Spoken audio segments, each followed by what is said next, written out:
Today we're talking to a 1.5 million pound turnover wild seed business. This is a business that is doing mostly wholesale and B2B, but they're desperate to grow the website side, the direct to consumer side of their business. They're only doing on average 10K a month at the moment, and they've tried Facebook ads, they've tried Google ads. They're really struggling, they need some help, and that is why they're on the Grow with Evergreen podcast. This is going to be a great conversation. Let's get into it. Welcome to Grow with Evergreen, the podcast designed to help you grow your business by providing practical insights into all things paid media, creative, and digital strategy.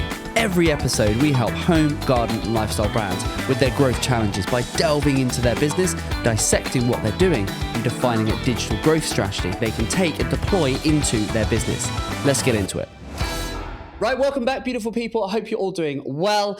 Today, we're talking wildflower seeds. Ooh. Darren, yes, wildflower seeds. Love it. It's a really good business. And we just had a pre-chat to our guest today, Anna, who is so lovely. This is going to be really good fun. I'm really looking forward to this episode. It's a really good business. And I love her passion. Yes. Let's bottle that, please, because her passion for what she's doing with her co-founder is just amazing. They've been doing it for a number of years. The business is actually called Seedball, and they're these little seed balls, and the packaging is beautiful. And essentially, if you want to grow wildflowers, you buy these. You can, and Anna will tell us more about it, but it's right up our street. Wow, yeah. I'm probably actually going to genuinely buy some. Unless Anna, you want to give me some freebies?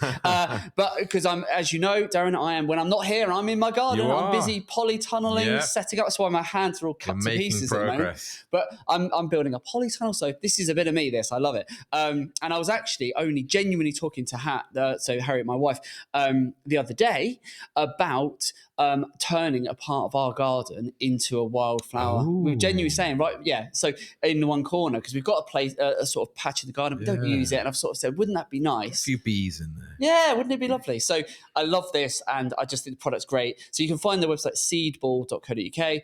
They're a business that is doing, I'm going to give you some numbers, and then we'll get into a few bits and bobs. But it's a business that is mostly, they do manufacturing, they do obviously B2B, wholesale, and then a tiny part of the business is direct to consumer, so selling through their website, and they are desperate to do more of that. And Anna was telling us all about the business and what they've tried, and they've tried a bit of Facebook, and they've tried a bit of Google, and they're struggling to get a ROAS, to get a return on their investment, and so on. So I think we're gonna have a really good conversation with this one, and try and make sure we set Anna on her way. And I've already said to her in the pre-chat chat, I said, you are definitely going to have some homework to do at the back of this episode. So hopefully she's got a pen and paper ready, and we're going to get into it. But before we do that, you and I are going to need to do Paid Media Mystery, which I'm looking forward to. The last episode we did, I got it right, which is a win. You did. So I'm hoping to continue that winning streak. But before we do that, should we give everyone a little update on what we've been doing? Because you have actually had a fantastic week. It's been so good. You have... Well, you've had a very exciting little update.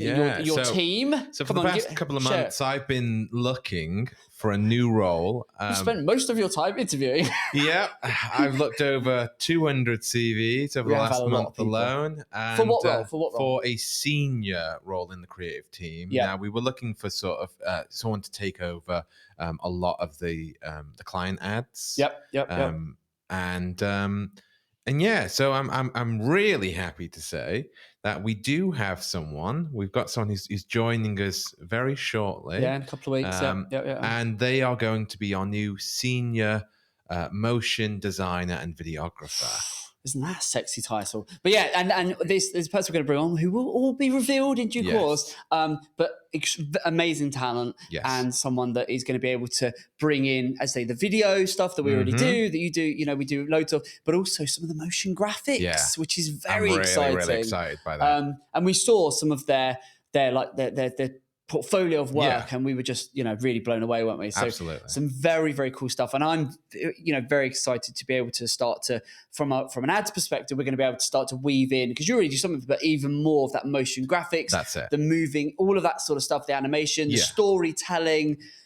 It's just going to be, honestly, I'm thrilled. Yeah, it's going to be so good. I'm loving it. It's another, because that role has taken some filling, hasn't it? My days. Yes, like we've had, it's taken some time. It's the beauty of recruitment, because you recruit when you don't have enough time to do everything, and yet recruitment takes up even more of your time. And you have done a lot of interviews. It's been hard, but I am glad to be on the other side. You got to, as what's the old saying? You got to kiss a few frogs to find your prince or your princess. That's it. Oh, was it prince, princess? Oh, there you go. There's a cliffhanger for you. And as Jim Carrey said, I think I've said this before on this podcast, but if you're not willing to live uncomfortably for a year to get the life that you've always dreamed of, then you don't want it hard enough. Oh, so there you go. That's very deep and meaningful. I like that. So that's good. And also the recruitment doesn't stop there, because you've had a win. And I know the paid search team have also had a win, because they've also recruited someone onto the team. So we are busy adding to our numbers. It's fantastic. So, so they've added a role which actually at the time of recording that role starts on Monday in a few days. So it literally starts. By the time this goes out, they should already be here. Yes, they will. So very excited. Yeah, so 2 new roles added in the past week. We've still got another couple of roles out. Can't keep up. Recruit. So busy. But we always like to give you a little behind the scenes update on what we're doing and seeing and feeling and talking about. This week's been a week of job offers and jobs being accepted. It's been incredible. Fabulous. Love it. Paid media mystery time. It is that time, Darren. It is that time. Come on, hit me with it.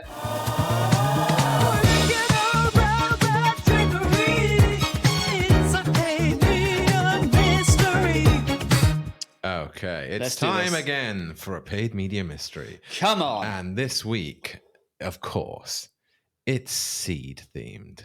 Of course. I'm loving that you always make these so incredibly relevant. Yes. I don't know where you find them, mine, because these are very niche topics. So this comes from Google Trends UK. Okay. And it's a multiple choice for you. Oh, okay. We like a multiple choice. What is the most searched seed type in the UK?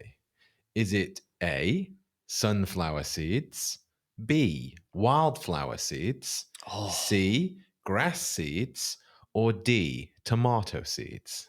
Oh, what is the most? I feel I may have to bring Anna in on this. Can we bring her in? I need an expert. Okay, well, yeah, that's I need that. Right, we're gonna bring. I'm gonna have to. It's no good. Bring Anna in. Okay, Anna, did you hear that?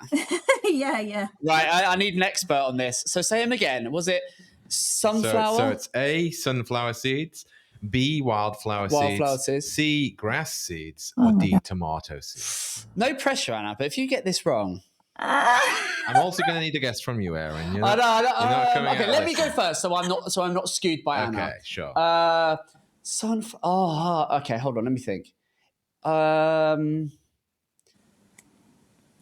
Sunflower, wildflowers, grass seed. See, I immediately went, it's got to be tomatoes, because that's it. I go, but I don't know if it is tomatoes. Oh, this is a complete stab in the dark. I'm really sure. It's not going to be tomatoes. It can't be. Is it? I'm going to need an answer from you. It's really tough. I don't know. Okay, it's going to have to be sunflower, wildflowers. I'm going to go. I'm really struggling. I don't know. I'm going to go. I am going to go tomatoes. I go tomatoes. I'm going to go tomatoes. Okay, you're both saying tomatoes. I'm going to go tomatoes just because it's the only one I would buy. That is incorrect. Oh, what is it? Now it was. I was a bit mean because it's a little bit of a trick question. Okay. So the answer is A, sunflower seeds. Right. The reason why is because you can plant them, but you can also use them in snacking. So they are a food product as well as a seed. Okay. Yeah. Well, that was a bit mean. That's why they're the most searched, because people will search them to plant, but they will also search them to buy as a snack. Okay, interesting. Yeah. There you go. That was good. I enjoyed that. You can't eat wildflower seeds. Well, there you go. That was good. I enjoyed that. Anna, don't worry. I think we can be let off that one. Anna, we'll be bringing you back in just a second, but I think we can be let off that. That was good. I'm loving the fact that you're finding these are so niche. These are amazing. Right. So, okay. So, very good.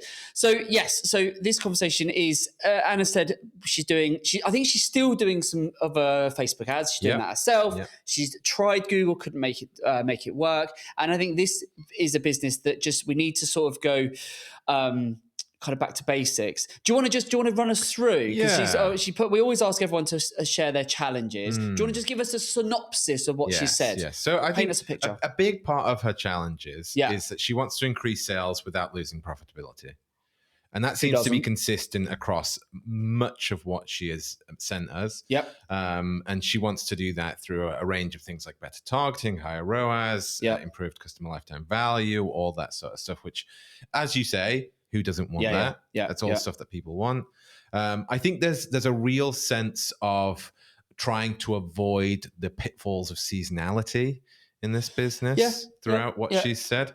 I know that part of the questions that she sent you is how do we what's the most effective strategy for reducing seasonality and driving more consistent B2C sales.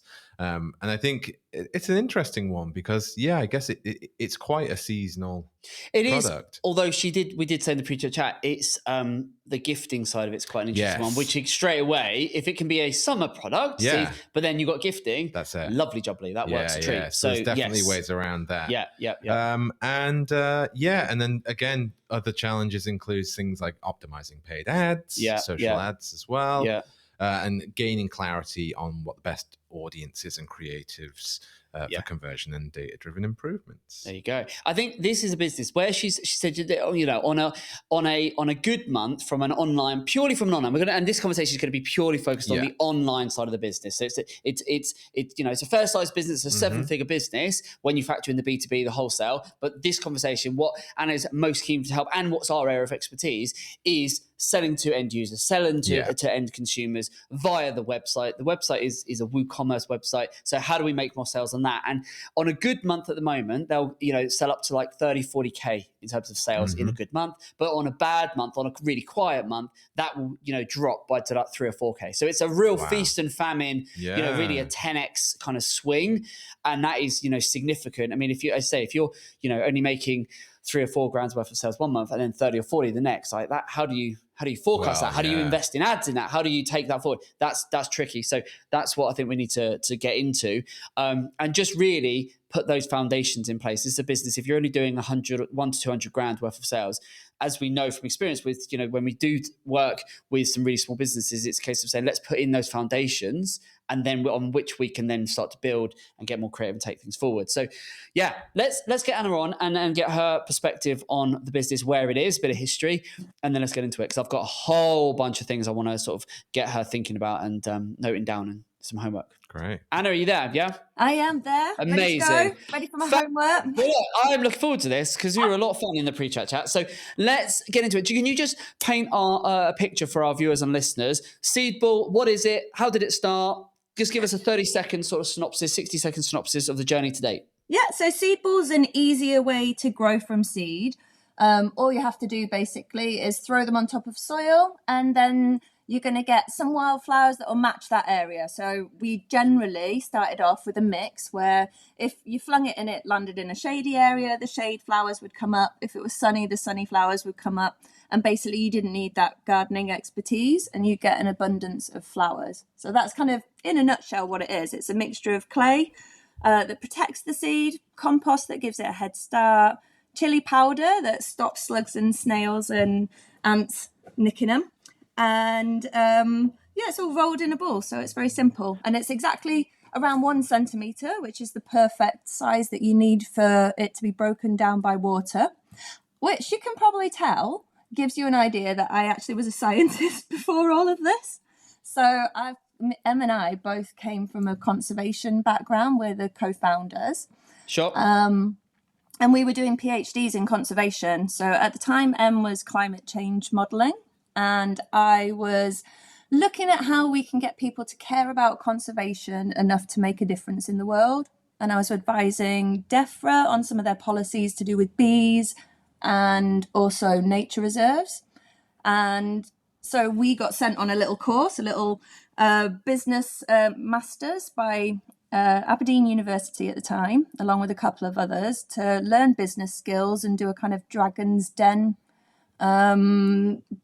business competition, I suppose, and we failed the competition, but we found out we actually really, really loved this, and we really wanted to start a business that was mission led, and that mission was to save bees. And because I'd worked with government and I knew that all of our gardens combined, they cover an area that's actually bigger than all of the nature reserves combined. So it's about the size of Norfolk, and that's not taking into account all the hanging baskets and window boxes and everything else. So we were like, you really could make a huge difference for bees if everyone would grow wildflowers. And coupled that with some permaculture training that I did, Em and I set about experimenting to create the best recipe that would mean that you get maximum results for minimum effort. And I'm not a good gardener. I love gardening, but I'm really rubbish, so it had to work for me. I love it. And when was this? When go back? What was it? When did this first sort of come to life? And how many years ago was this? 12 years ago. 12 years ago, we started rolling these, experimenting, pots everywhere, things growing everywhere, working out the proportion of chili that was needed. We came fully from that background. We went to London Green Fair and sold each seed ball for 10p each. It's bonkers. And we sold out. We absolutely sold out. So we made some packaging. With I think I got a compostable bag and a couple of business cards that we made a design on that we stapled together, and they all sold out. And then we made enough money that summer to pay a design agency to work with us, and we got a business mentor who told us, actually, you need to make profit if you yeah, that's fair enough. Yeah. But at the start, we've literally been backfilling all of our skills the whole time. So we're super humble with all of this. You said the business is grown; it's a big business, but this is a little business. And sure. And I love learning. I love learning how to make this bigger so that we can make a bigger difference. And I said to you, we started off as Project Maya, which is a community interest company. And later, as Seedball grew, Seedball's a little bit like a child that we had no control over. It just ran off and grew, and we've been running behind it tidying. So we turned it into a limited company that Project Maya has shares with. And this last February it gave enough profit to Project Maya so that Project Maya could start buying land to protect for itself. I love this. I love the fact that you're doing that, putting that back in. And we'll just get you, because you said that in the pre-chat, but so you've bought a few acres where? It's on the North Devon-Cornwall border. And it's a monoculture of farmland that we've left. We're leaving it to kind of rewild, but we're working with the local wildlife trust. So currently we've got some really amazing charity partners in Seedball, and that's our strengths have kind of gone that way because that was our background, conservation. And they're helping to advise us on what to do with that land to make it the biggest impact. And then, that's not the end. Because of the model, we want to keep buying, and that's why we want to scale up this side of things, because we're like, imagine how much land we could save. Yeah, absolutely. Yeah, exactly. Yeah. I mean, I love the mission you guys are on. I think it's fab. So well done to you and Emily. I think it's amazing.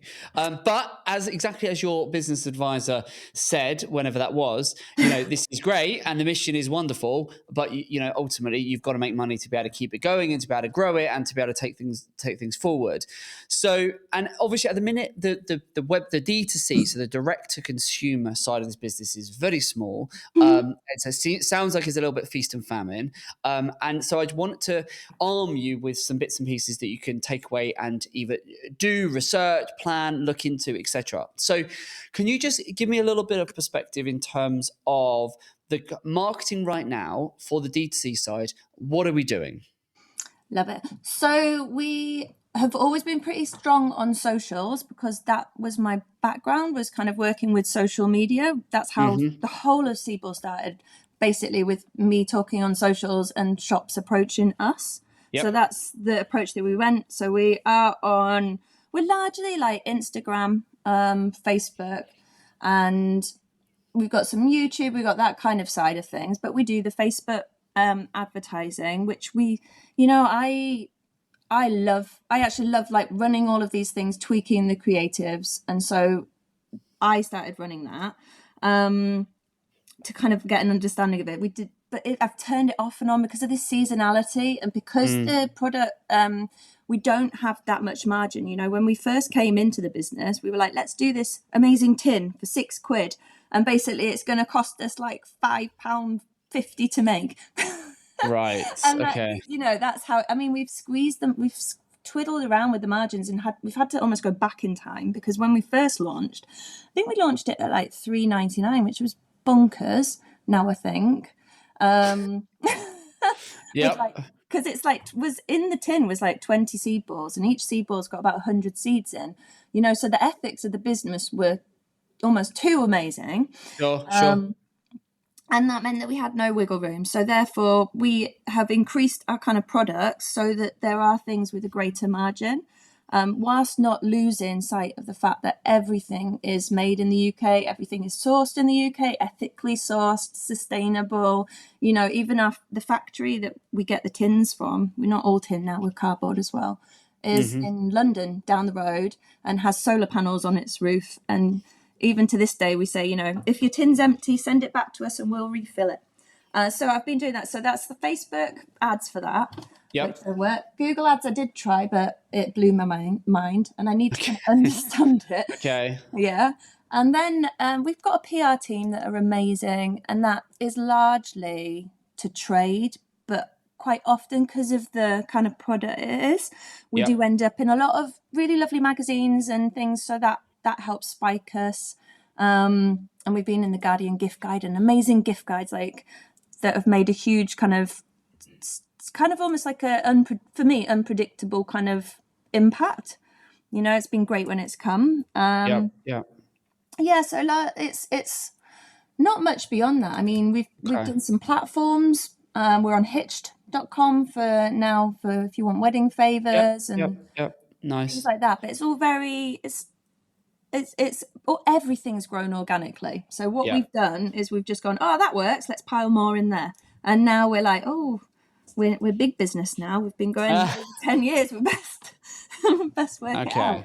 So, right, I'm just going to sort of hit you with a few things now that if this, I always, when it's like this and you need to get this further, I always think of it as, if this was my business, what would I do? What would I do next? So I'm just going to hit you with a few things and sort of we'll go from there. So I think the first thing that you need to do with this purely from a D2C side is we need to start with the end in mind, right? So we need to think, so from a D2C side, what does the next 2, 3, 4, 5 years need to look like from a revenue standpoint and stuff like that? So at the moment, if it's doing on, $100,000 or 150, couple of $100,000, over the year, what we need to look at, and you and Emily sit down and work this, is what does this business, what does the D2C side of the business look like in 5 years from now? And I think, have you done that exercise?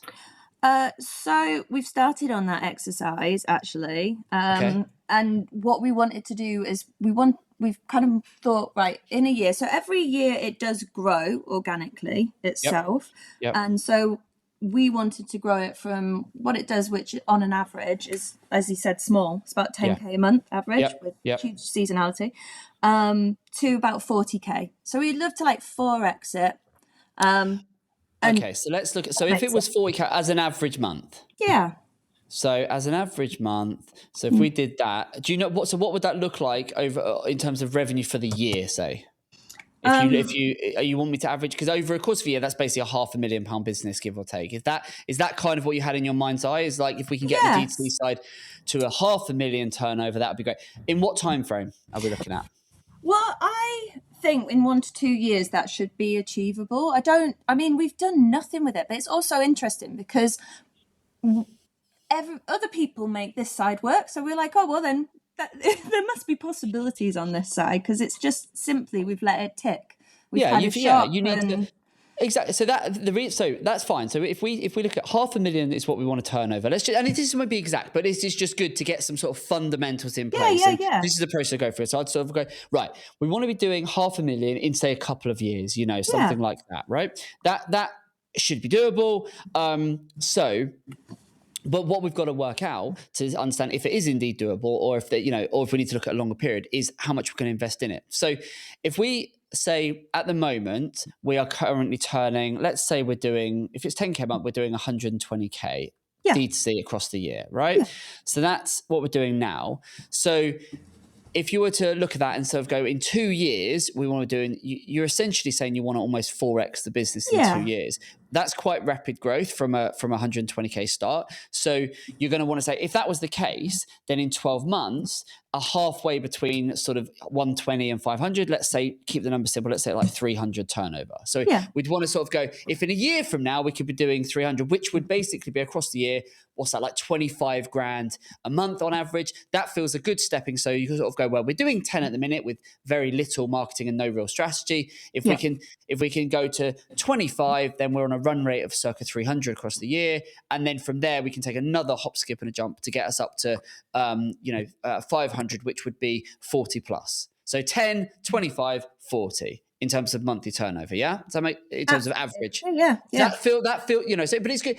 That's really important. That's the first thing we need to do is sort of go, okay, that's what we want to do. So we want to go, because I'm going to make some notes. So we want to go, so now we're doing, hold on. So now we're doing 10K a month. In 12 months, we want to be doing 25K a month. And then in 24 months, we want to be doing 40K a month.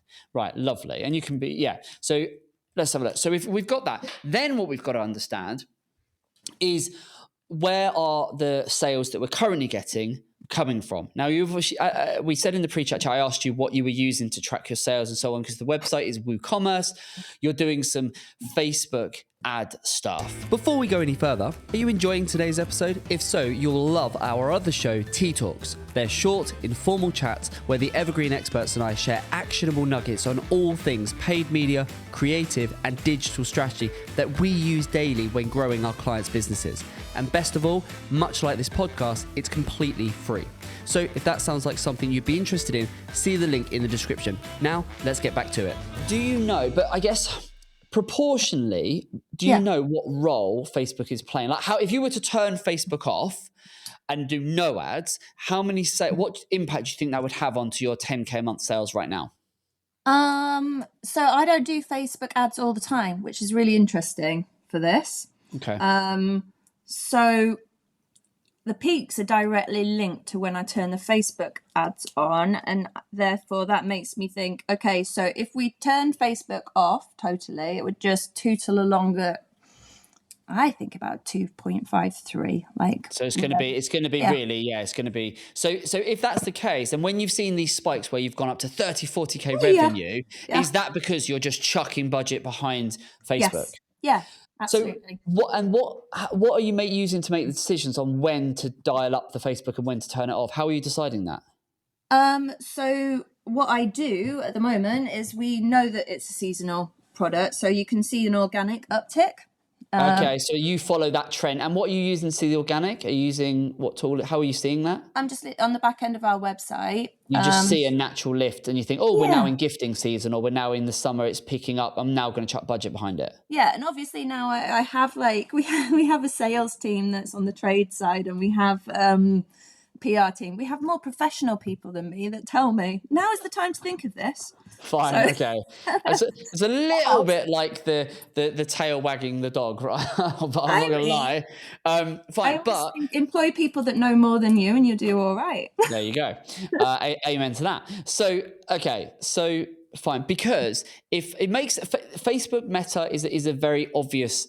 It's a great tool for this business. It makes all the sense. If this is my business, that is absolutely where I'd be going, because you can target really well with this. You've already got, the packaging is beautiful, and you've got really vibrant colors, and it pops, which is great, which is exactly what you want for your Meta ads, your Instagram, and your Facebooks. I think, as you said, looking on your shop, what you've got is a lot of products with a value that's sub £10, which is going to be very difficult to make a return on so you're almost going to break even or lose money on the first purchase. Are you seeing that in your data? Well, actually, so what happens? So I did worry about that, but when I look at the orders on the single tins, for example, Okay. people are buying more. So people are going on and and the free shipping helps on that. So since we added free shipping in, people are getting above the free shipping level, which helps us. Fine. Do you know what is your average order value? Do you know it? So off the top of my head, no, but it's most average. I say most people spend about 30 quid, I guess. Yeah, I suppose. We don't get one or two. Used to be back in the old days. It used to be £5.99. Yeah. So now so I think that's a bit of homework. So that is an absolute must. Understanding, and you could pull this out. You could run some calculations off the back of your WooCommerce data out of Meta. You need to understand your AOV, so your average order value, is the first thing, because that will, once you know your average order value, and looking at a decent subset of data, and then you're going to know your margin within that in terms of your GPs and your stuff like that. So once you know your margin, then you'll be able to work out what you can afford to buy a customer. And what I always do is you want to remove the guesswork from this stuff. You want to make this so that it becomes very matter of fact, that if I put in X, the data tells me I'm going to get Y back out. And because then it removes the what and why and how. Because if you're wanting to take this business from doing 120, 150 grand a year to 300 and then to 500 over the next couple of years, and we know that Facebook right now is the driving force, Meta is the driving force of this business, then, and I do think we'll come on to Google, because I do think Google could play a role in this, then you're going to need to invest a lot more into your ads. And you're not funded, you haven't taken an investment, have you, or anything like that? So you're bootstrapping this. Yep, all the way. Fine. So it's so important that you understand your AOV, because you're going to need to, with your margin, to work out what you're going to need to put into the system to get out those growth numbers. Because, and I've seen this all the time, that you'll want to hit those revenue figures, but if you were to actually work out what it's going to take, you're going to have to invest in to make that happen, you might then go, whoa, actually, no, we haven't got that money physically sat here. We can't invest that much. Therefore, your rate of growth, you might need to slow it down. I'm not saying you'll need to do that, but I've had it in the past with bigger numbers, albeit, but where you'd actually go, well, we haven't, for example, let's just run some very quick math.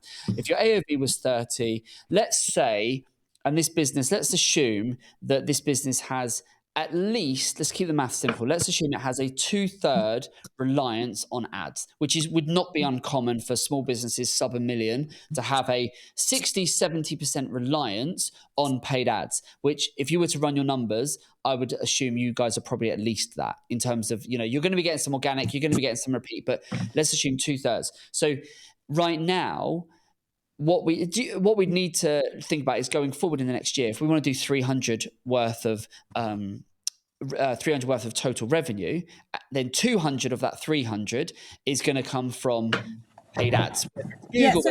Currently, I do have that data. That's really interesting. Okay, amazing. So currently, we are actually 35% spend.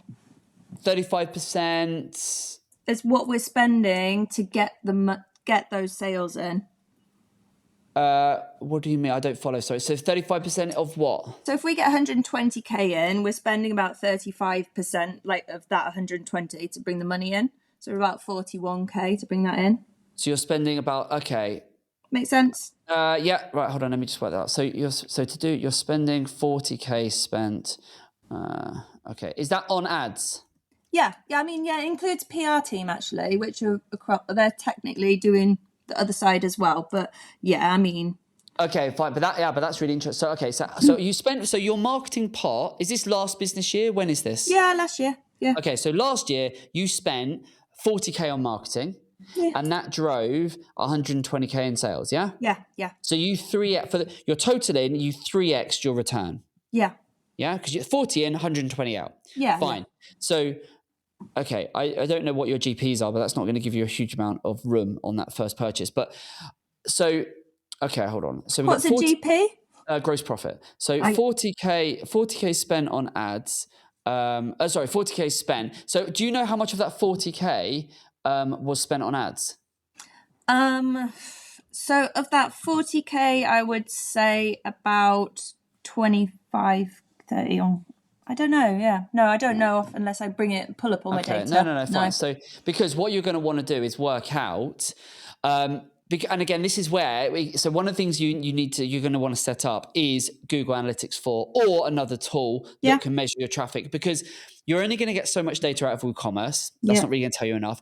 If you just go into Meta and look at what that's reporting, Meta, Google, all the platforms, they over-report because they want to make these platforms want themselves to look great, right? So with Google Analytics, what you want to do is have that set up, because it's still not going to be bang on accurate, but it's going to give you a sense of, okay, of the 120K in sales you did, X amount are apportioned from this or attributed to this channel, X amount are attributed to that channel. And if you go in GA4, do you know what Google Analytics 4 is? I'm presuming you mean the latest version of Google Analytics. Latest version, which I know. We said it around Christmas. We said in the pre-chat chat that you'd sort of looked at it and was like put off by it because it is quite daunting, it is quite intimidating, which I agree it is. The old analytics, which we were all familiar with felt comfortable. We had it for a decade. It was lovely. The new one is a bit scary. It's a bit more. It's more made for data analysts rather than marketers, but it is. If you set it up like the previous iteration of analytics, it will tell you a million things. There's only probably half a dozen things you really need to focus on. And if you get it set up correctly, and you could just get someone to do it for you, attribution models will, if you get it set up right, your attribution models, which you can find under the advertising section in GA4, will tell you how where basically it will attribute based on the channel. So it will say this proportion of your revenue is being attributed to direct, i.e. repeat returning. This amount is attributed to paid channels, this amount to organic channels. And just getting that will give you a steer on effectively how effective your PR is being, because in terms of how it's lifting the brand visibility, it will tell you as a business how reliant you are on paid search and paid social and so on. Because what we've got to work out is what drove that 120 revenue. Because if let's say we did 25 grand of that went onto ads, then what we need to know is what's Facebook or Meta telling you was its return. So if you looked at your data, do you know that? Can you see that in last year's data? You go, I put 25 in, it's telling me it generated what? Are you able to see that? Do you know that?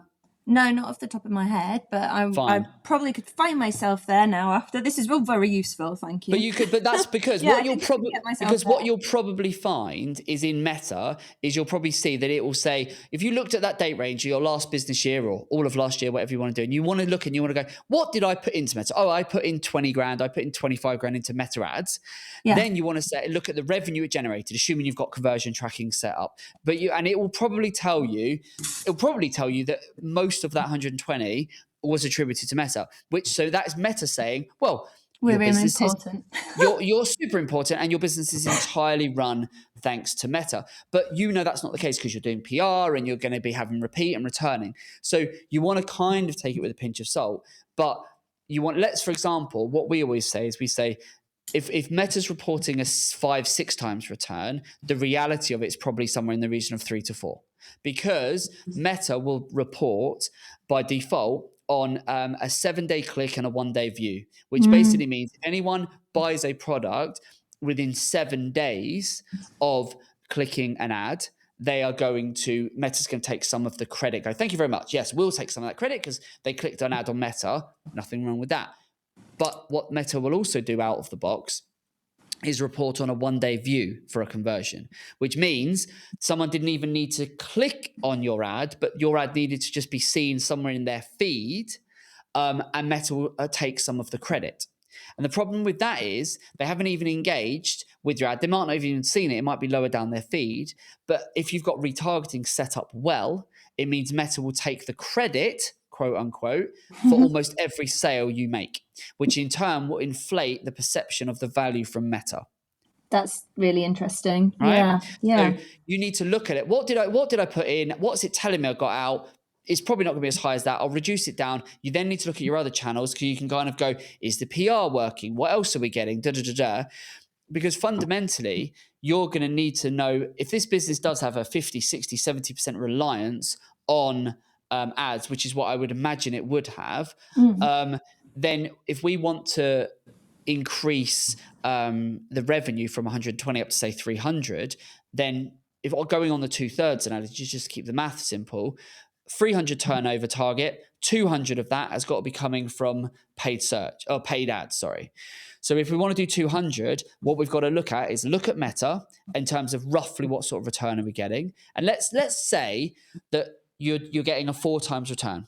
I'm having to guess, but just based on experience and from looking at many accounts over the years, let's say Meta's saying you're getting a 6 return, and you look at it and go, it's probably more like a 4, because if I run it at a 4, that means that some of the 120 I've done is attributed to the PR, and it's a bit of a mixed bag. Mm-hmm.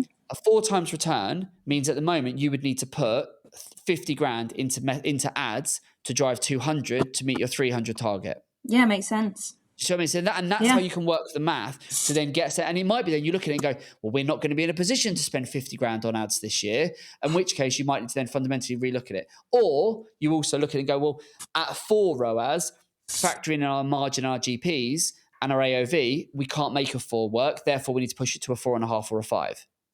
Yeah. And then whether you're doing it yourself or whether in time as you grow, you get a marketing agency to do it or whatever, you can then be in the driving seat and say, this business will work for paid ads if I can get this level of return based on this level of investment and so on and so forth. Yeah. I love stuff like that. That appeals to my little PhD self. There you go. Excel So good, but knowing what to put in. You know? Yeah, exactly. And that's it. What we want to do with this, Anna, is we want to remove, and this is where, when you've got somewhat tight margins, when you're at this point where you're wanting to scale, what we've got to do is start with the end in mind, work out the reliance we have on the different channels that we're currently leveraging, and then look at what we're not leveraging, and then work out, right, my business in 2 years, and this is what I would do, is I would say, right, in 2 years, 3 years, this business is going to be doing 500,000 turnover. That 500,000, I want a third coming from, or no more than 40% or whatever coming from paid ads, because I know if I can get 4 times, 5 times return, I need to put in 30, 40, 50K into ads to generate me this amount of return. I then want the role of email to be playing a 15, 20% role in my business in terms of driving customers and particularly repeat visits. I then want to have paid search. I then want to have, the brand is going to be doing this because we're doing the PR, we're building the brand. And you can start to build a business, an online business, where you are not overly reliant on any one channel. Yeah, absolutely makes sense. Like this, it's really interesting what you put in. We do email. I did put that down. A lot of how I guess it's really interesting to change my viewpoint, because a lot of the emails that we do, yes, they drive sales, and I'm not really tracking it in the same way. It's more like plant now and save the bees, because I genuinely think that. Then I'm like, oh yeah, and also buy stuff.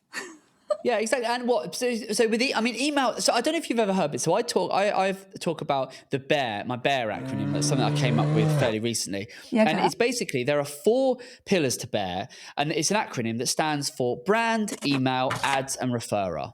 Because fundamentally, your business and so many small businesses are reliant on those 4 pillars. They are the 4 levers that you have to pull. So it's understanding, what role does our brand play in our overall business, and what are we doing to influence that? So how are we improving, like you're doing your PR, that's going to improve brand, that you want to get people to know you, to be searching for you, to be following you on social media. So it's the role that brand plays. And as long as that is growing nice and organically, beautiful. That's doing the role. And for some businesses, brand is massively important, and for others, brand is not, and they need to double down and work on it. Then email. Email is something that we don't do. We are actually planning to do it because we're getting asked for our clients to do it, but it's something that you as a business should absolutely be doing. And you should be using it to educate, to build know, like, and trust, and to sell, and a 1 in 5 is a good sort of mechanism. So, 3-4 bits of information and then a sale is a good sort of rotation on that. Then ads in your business, ads is absolutely going to play a role. And then you've obviously got your referrer, your recommendations, and your repeat. So the people that know you, they come back, they repeat buy. Again, those 4, understanding those 4, it means you can then really start to build a clear picture of your business and how you're going to grow it. Because I think, the role of ads, which is what we're for the most part talking about here, is as I say, it's understanding the role that it plays right now and what it needs to do going forward. But also, one of the other, so I know your AOV. One question I did have: do you know, and are you tracking how many people repeat buy? So you acquire a customer, how many people are coming back, and with what frequency?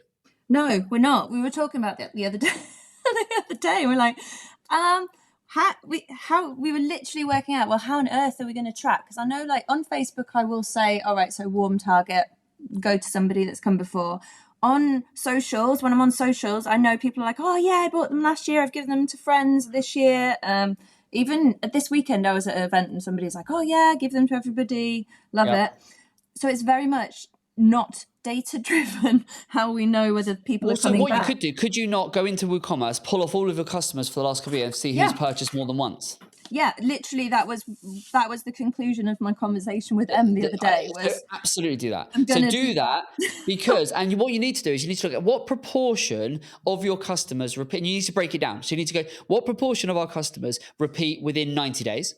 What proportion of our customers repeat within 6 months, within 12 months, and then longer still?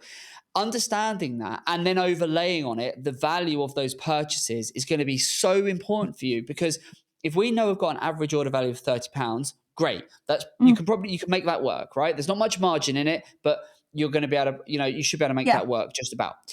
But if you know that on average, the X percentage of our customers repeat within 3-6 months, you can start to look at this with over the lifetime value.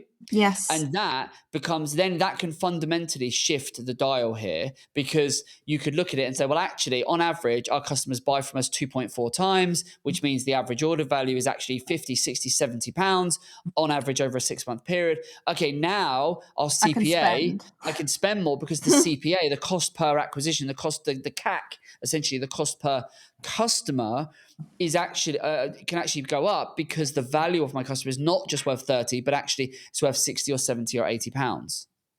Yeah, absolutely. So that's a bit of homework you can do as well. Do you know what Google Search Console is?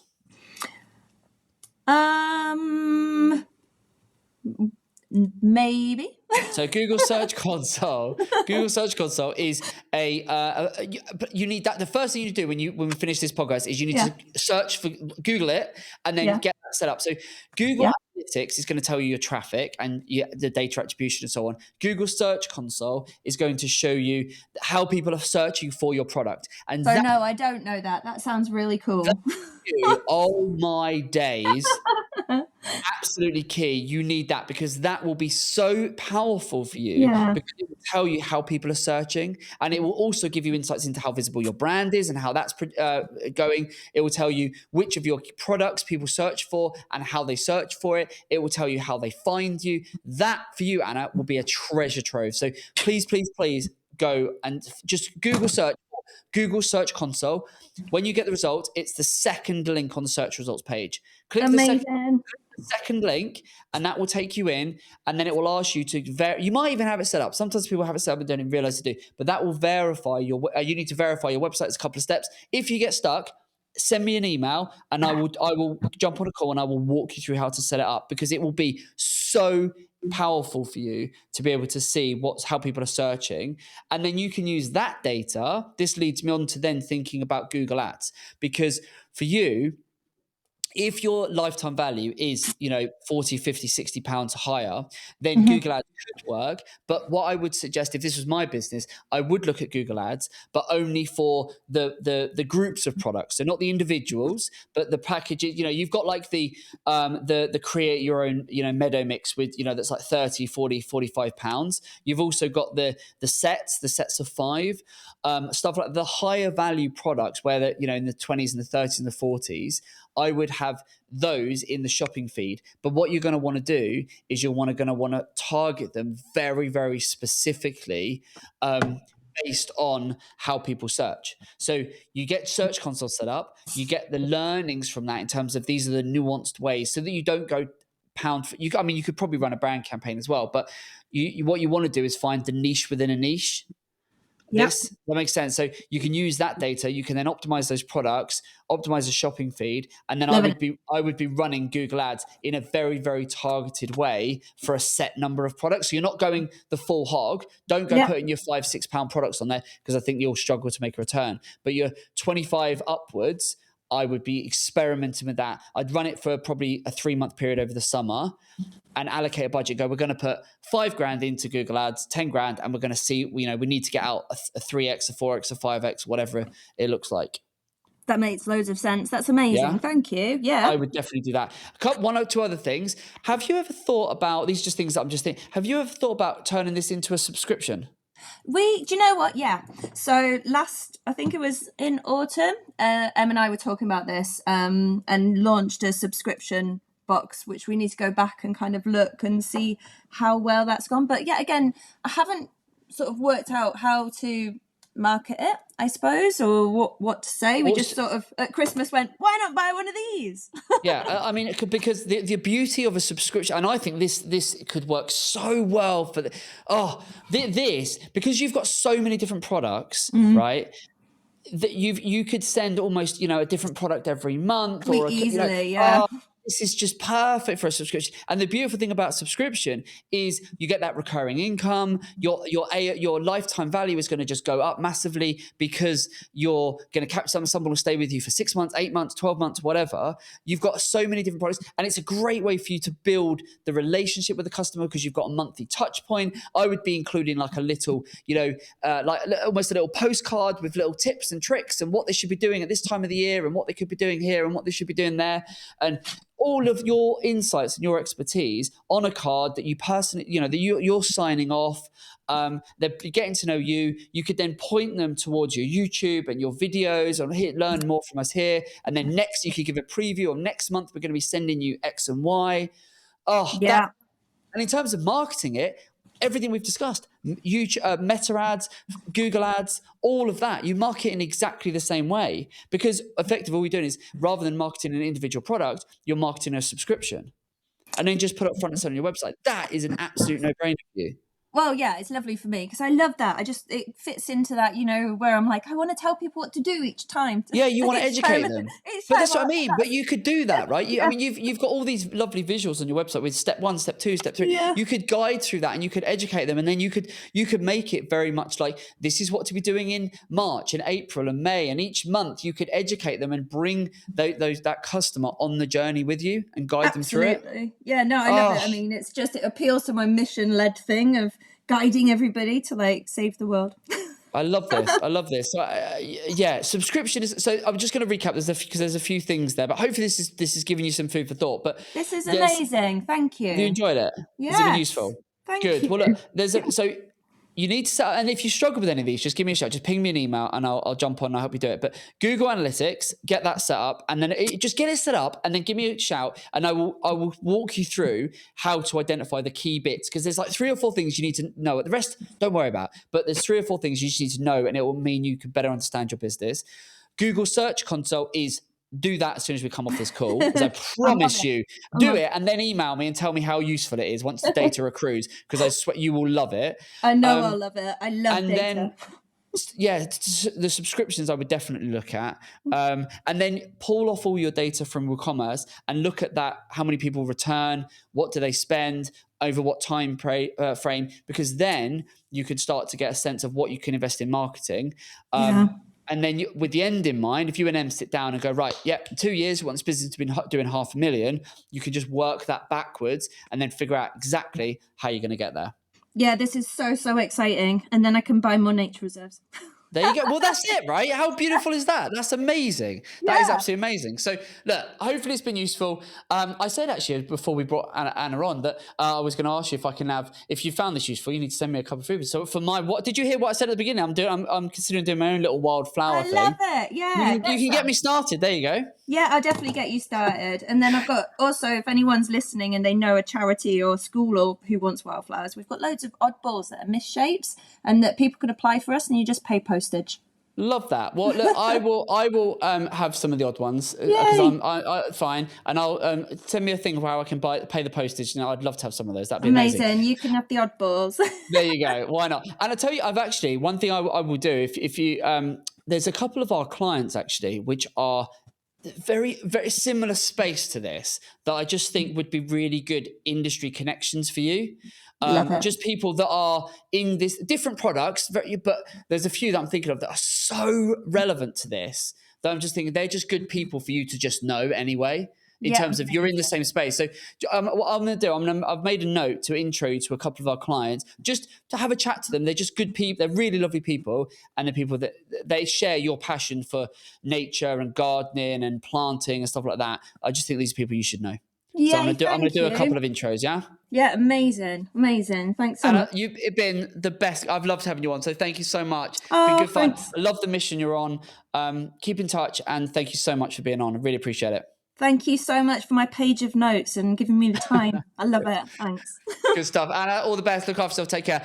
Well, there you go. That was Anna. How lovely was she? How lovely was she? She was so lovely. That was such a good conversation. I love that. And that is yeah.